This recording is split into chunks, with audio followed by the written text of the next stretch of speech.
Assalamualaikum warahmatullahi wabarakatuh. Saudara-saudara sekalian, kuliah untuk hari ini saya berikan dalam bentuk rekaman video dan saya bagikan lewat kanal YouTube ya. Hari ini kita akan membahas mengenai pasar barang. Baik saudara sekalian, perhatikan gambar di depan ini ya. Jadi kita kembali ke gambar ini.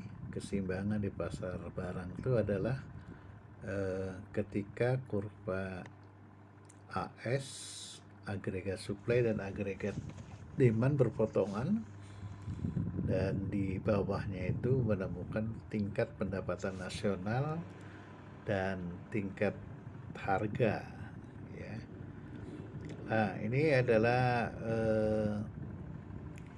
dari mana asalnya, kan penurunan dari gambar itu ya, agregat demand dan agregat supply ini. Itu agregat demandnya berubah dari warna biru. Nah, ini kalau kita gambarkan ya, Y1, Y2 itu pindah ke sini, maka bila dua titik itu kita hubungkan, terbentuklah kurva agregat demand. Jadi setiap titik dalam kurva agregat demand itu menunjukkan tingkat kesetimbangan dalam pasar barang. Nah, kemudian agregat supply maupun agregat demand itu dia bisa bergeser ke kiri dan ke kanan ya. Cuman kalau agregat supply ini dia bergeser ke kiri ke kanan ya, yang kurva warna merah itu hanya dalam kondisi short run atau jangka pendek. Dalam kondisi jangka panjang atau in long run itu tidak akan terjadi, karena dia nanti akan kalian ketahui berupa sumbu tegak seperti ini ya. Itu AS dalam jangka panjang itu adalah tegak seperti itu ya, seperti ini ya. Oke, jadi itu gambaran daripada kondisi perubahan pasar barang ya. Jadi kalau agregat demand itu mengalami pergeseran ya, lihat itu ya, dia bergeser dari kondisi pertama itu di bawah, terus dia naik. Nah, itu ini juga menyebabkan agregat demand itu juga bergeser. Ini persis waktu kita menganalisis supply dan demand waktu di pelajaran makroekonomi ya. Nah, ini adalah kurva supply ya. Jadi kurva supply itu seperti itu ya. Kurva supply yang jangka panjang itu yang tegak, itu yang merah itu yang sekarang kita bahas ya. Jadi dalam kondisi jangka pendek itu yang warna ini ya, ring internet ini.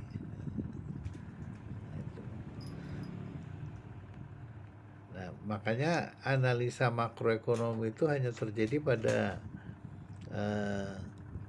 kondisi di mana agregat demand tuh sebelum dia tegak lurus itu. Tegak lurus itu artinya dia sudah memasuki periode jangka panjang atau in the long run ya.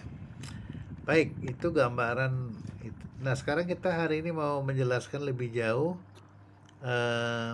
tentang persamaan matematika daripada model ini ya, model ini. Nah, sebelumnya kita lihat di sini ya. Nah, ini mengulang sedikit, jadi pasar barang dan hubungannya dengan kurva S tadi dijelaskan. Nah, sekarang kita mengenal variabel masing-masing ya. Minggu lalu sudah dijelaskan kurva C itu fungsi dari I, pendapatan, kurva I fungsi dari suku bunga ya. Kemudian itu ya.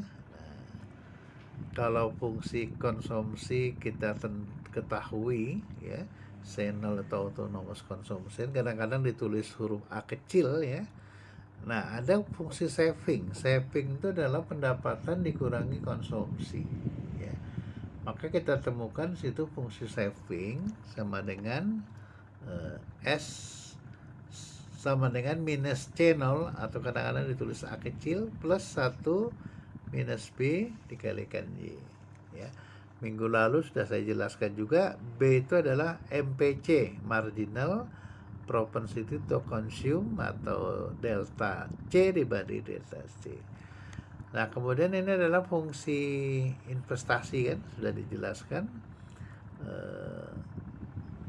I0 itu investasi autonomous namanya. A marginal property investment ya, sudah dijelaskan semuanya. Nah, sekarang kita akan membahas satu-satu kapan terjadinya keseimbangan di pasar barang. Nah, prinsipnya sama. Keseimbangan itu terjadi kalau agregat demand sama dengan agregat supply ya. Atau bisa juga itu terjadi kalau investasi sama dengan saving ya. Kalau investasi sama saving maka keseimbangan pasar itu terjadi. Jadi dia bisa pakai dua pendekatan. Pertama menyamakan agregat demand dan agregat supply, yang kedua menyamakan fungsi investasi dan saving. Di atas sudah dijelaskan tadi fungsi investasi adalah I0 plus AI itu ya, atau MPI A itu sama dengan fungsi saving. Fungsi savingnya kan tadi sudah dijelaskan, minus C0 plus 1 minus B kali J. C0 itu kadang-kadang dituliskan A kecil ya. Nah, maka kalau kita selesaikan model persamaannya itu seperti itu ya. Jadi IS atau Y sama dengan itu. Nah, persamaan I dan sama dengan S atau keseimbangan di pasar barang ini ya, nah, itu menemukan fungsi IS yang kita tentukan tadi ya. Nah, ini kalau mau mencari hubungan antara konsumsi dan investasi ya. Kalau pendapatan, jadi ini konsumsi angka-angka itu didapat dengan memasukkan harga Y ke dalam persamaan konsumsi ya. Nah, ini ya kan. Kita kan udah punya fungsi konsumsi ini. Nah, itu kalau Y-nya diganti harga-harga ini, investasinya juga begitu. Harga yang I kecil itu diganti dengan harga-harga bunga di sini, kita akan menemukan. Oke, ini cara menemukan lanjutan untuk mencari kurva IS. Kurva IS itu adalah kurva yang menunjukkan keseimbangan di pasar barang. Setiap titik pada kurva IS di awal tadi sudah saya jelaskan merupakan keseimbangan di pasar barang ya. Itu contoh-contoh saja itu. Nomor 1 tuh misalkan harga C0-nya 150 dan B kali E-nya itu adalah itu ya. Nah, kita menemukanlah fungsi konsumsi tersebut. Ini juga ada cara lain untuk menemukan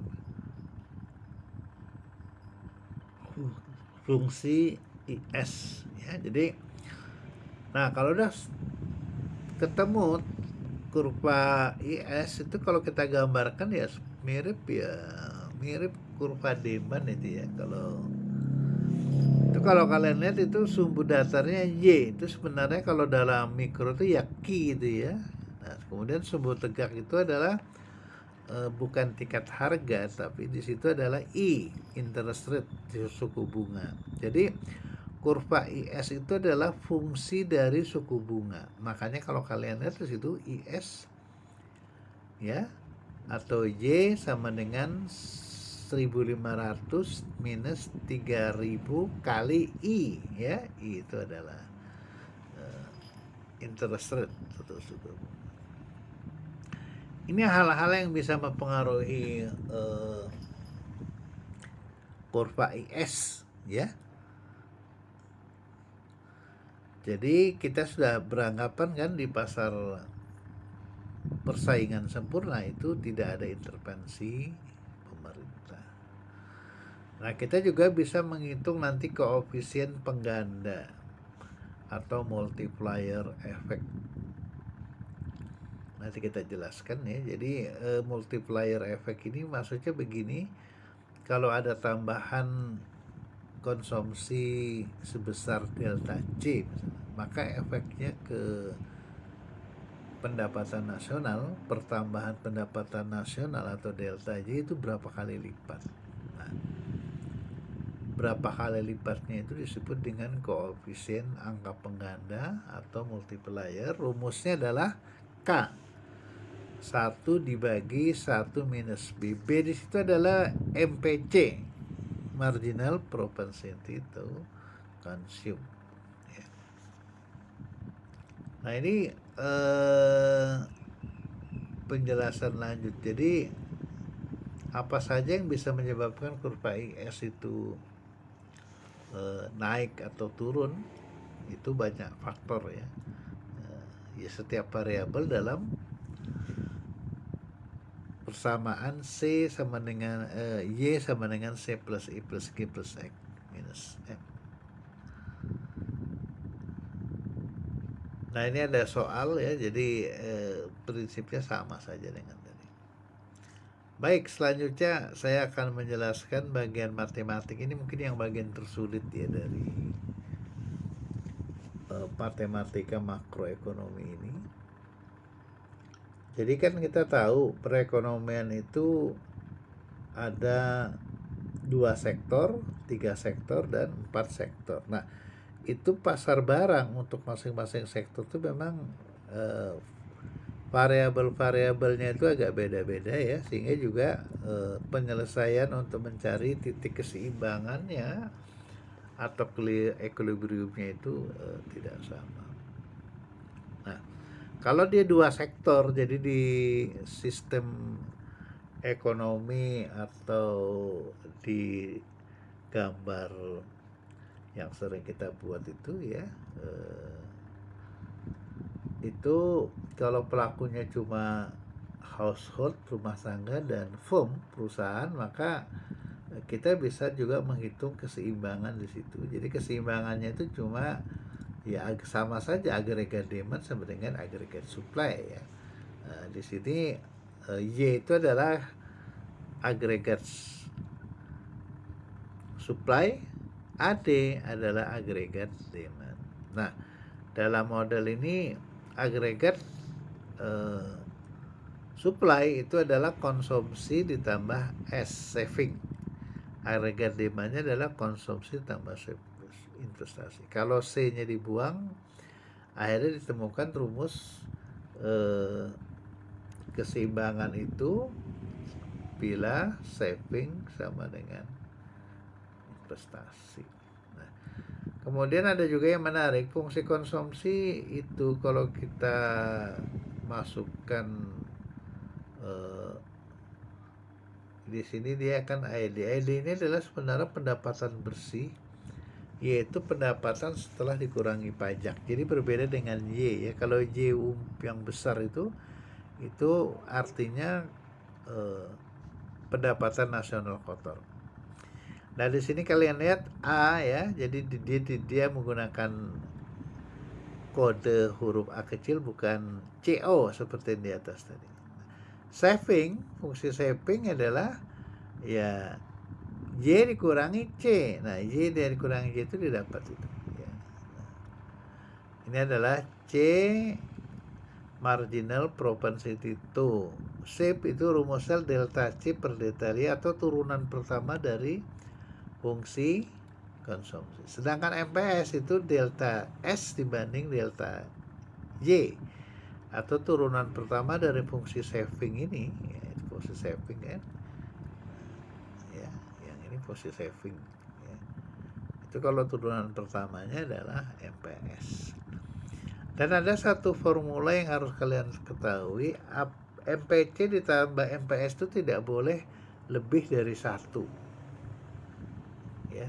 Ya, dan tidak boleh kurang dari 1. Jadi dia harus 1 mutlak. Sedangkan APC ini adalah average, ya, average. Jadi average propensity to consume, APC itu rumusnya C dibagi Y saja. APS, average propensity to save, S dibagi Y. Nah, ini adalah cara-cara untuk mencari keseimbangan, ya, untuk mencari kurva IS-nya. Ya. Dengan kita memasukkan itu, kita ketemu Y sama dengan A plus I0. Nah, ini adalah kurva IS. Atau kita menggunakan pendekatan ini juga sama saja. Sedangkan kalau 3 sektor itu dia kan masuk ya, yang sini keseimbangan 3 sektor, dia masuk unsur G, ya kan? C plus I plus G. Nah, itu sama saja agregat demand sama dengan agregat supply. Jadi situ dikatakan keseimbangannya kalau Y sama dengan AD. Y itu adalah agregat supply, AD ya agregat demand. Nah, agregat supply dalam 3 sektor itu dia ditambah TX. TX itu adalah pajak, ya. Jadi C plus S, ya, konsumsi tambah saving tambah pajak, itu agregat supply-nya. Agregat demand-nya sebagai pengimbang adalah C plus I plus G. Kalau disederhanakan, ya, kita coret variabel C, dia akhirnya ketemu keseimbangan dalam ekonomi 3 sektor itu bila saving ditambah pajak sama dengan investasi ditambah government expenditure. Nah, ini cara mencari kurva IS, ya, cara satunya dengan memasukkan itu. Akhirnya kita ketemu fungsi variabel itu adalah fungsi IS, atau dengan cara ini juga bisa, ya, dengan menyamakan S sama dengan plus TX sama dengan I plus G, terus masukkan masing-masing harga, akhirnya ya ketemu juga di situ, ya, persamaan fungsi IS-nya itu. Oke. Nah, sekarang yang terakhir itu bagaimana kalau 4 sektor, ini yang paling lengkap, ya. Jadi kalau 4 sektor itu kan ini, ya, jadi agregat demand-nya adalah C plus I plus G plus X minus M, ya. Nah, keseimbangannya Y sama dengan AD sama saja, ya. Y itu adalah agregat supply terdiri dari C plus S plus TX, ya. Nah, agregat demand-nya itu ditambah X dikurangi M. Sebenarnya agregat supply itu, ya, yang Y itu C plus E plus TX plus M. Tapi karena M-nya digeser ke kanan jadi minus. Ya, sehingga keseimbangan di pasar barang yang 4 sektor itu adalah saving ditambah pajak sama dengan I plus G plus TR, ya. TR itu adalah transfer payment plus X minus M. Ini cara menghitung kurva IS-nya untuk 4 sektor, ya. Nah, ada satu hal yang penting kalian ketahui yang disebut dengan angka pengganda, ya. Angka pengganda ini maksudnya begini, tadi kan saya sudah jelasin, ya. Kalau misalnya di suatu negeri itu terjadi pertambahan dari salah satu variabel ini, ya, entah C yang bertambah, I yang bertambah, G yang bertambah, X yang bertambah, atau M yang bertambah, maka setiap unit tambahan dari variabel itu dia punya dampak ke Y sebesar delta Y. Nah, untuk mengetahui dampak dari masing-masing variabel ini, yaitu variabel C, I, G, X, dan M, kalau dia berubah itu bisa naik, bisa turun, bisa positif, bisa negatif nilainya, ya. Nah, itu bagaimana dampaknya terhadap Y secara keseluruhan atau bagian per bagian ya. Nah, ini intinya sama saja dimasukkan rumus persamaan masing-masing fungsi itu. C-nya sama dengan kan A plus CYD, di sini dia gunakan C bukan MPS. I-nya tetap, G-nya juga tetap ya. Nah, dengan memasukkan itu semua akhirnya kita dapat persamaan seperti ini ya. Yang ini ya. Paling atas itu. Nah, itu adalah persamaan setelah kita memanipulasi memasukkan semua persamaan. Lalu pertanyaannya sekarang kan kita tadi mau cari dampak dari multiplier effect atau angka pengganda. Jadi misalnya ya terjadi tambahan investasi sebesar delta I. Lalu efek keseluruhannya terhadap Y bagaimana? Ya. Nah, itu bisa dihitung seperti ini ya. Jadi gara-gara ada tambahan investasi sebesar delta I, itu kan delta Y-nya naik. Y-nya naik ya. Nah, di situ katakan delta Y plus delta Y secara matematis itu menjelaskan ada tambahan tadi. Nah, sekarang yang jadi pertanyaan itu besarnya delta Y gara-gara ada kenaikan delta I ya, atau juga bisa delta C, atau bisa juga delta G, bisa juga delta X, bisa juga delta M ya. Ini kita ambil contoh saja. Maka besarnya dampak perubahan itu bisa dicari dengan rumus tadi itu yang ya. Nah, ya. Nah, itu kalian lihat itu ya. Jadi itu bisa disederhanakan dengan ya, jadi angka-angka yang di atas ini itu sebenarnya koefisien multipliernya ya. Nah, itu bisa kita cari. Nah, kalau ketemu misalnya angka penggandanya 10 kali lipat ya, nanti tinggal ngitung delta I-nya berapa. Kalau delta I-nya 1000 ya kalikan aja 10 kali lipat. Nah, itu adalah besarnya delta Y akibat tambahan tadi ya. Oke. Baik saudara, saya kira itu saja. Terima kasih. Assalamualaikum warahmatullahi wabarakatuh.